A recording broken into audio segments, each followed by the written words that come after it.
সামনেই পুজো, আর বাঙালি রসনায় তৃপ্তি আনতে শেষ পাতে সাজিয়ে তোলো ভালো মন্দ পদে। তাই আজ তোমাদের বানিয়ে দেখাচ্ছি শ্রীখণ্ড, যেটা গুজরাট মহারাষ্ট্রর অতি পছন্দের একটি সুস্বাদু ডেজার্ট। তো চলো যাওয়া যাক। শ্রীখণ্ড বানানোর জন্য আমি এখানে 300 গ্রাম টক দই নিয়েছি। এই টক দইটা কিন্তু খুব টক নয়, হালকা টক। এই টক দইটা আমি এবার ছেঁকে নেব, পুরো জলটাকে ছড়িয়ে নেব। এটাকে রেখে দেবো জল ঝরানোর জন্য। দেখো দইয়ের জলটা আমি ছড়িয়ে নিয়েছি, কতটা জল বেরিয়েছে দেখো। আর এটা হচ্ছে দই। এবার আমি শ্রীখণ্ডটা বানাবো। আমি এখানে 50 গ্রাম চিনি গুঁড়িয়ে রেখে দিয়েছি, কিছু ড্রাই ফ্রুটস নিয়ে নিয়েছি, আর দুধে কেশর আধ ঘন্টা ভিজিয়ে রেখেছি।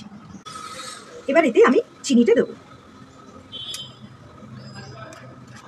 যেরকম পরিমাণ মিষ্টি খাবে তোমরা সেরকম দেবে। দুধে ভেজানো কেশরটা দিয়ে দিলাম।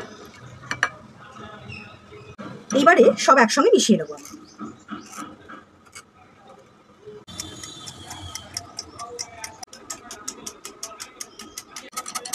এইরকম ভাবে ভালো করে মিশিয়ে দেবো।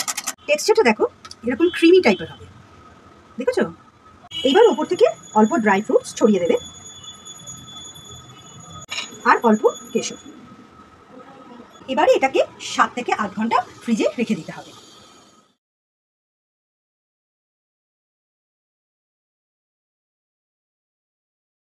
শ্রীখণ্ড রেডি। খাবারের শেষ পাতে যদি এইরকম একটা ডেজার্ট কাউকে খাওয়ানো যায়, সে অবশ্যই তোমাকে বলবে জাস্ট অসম।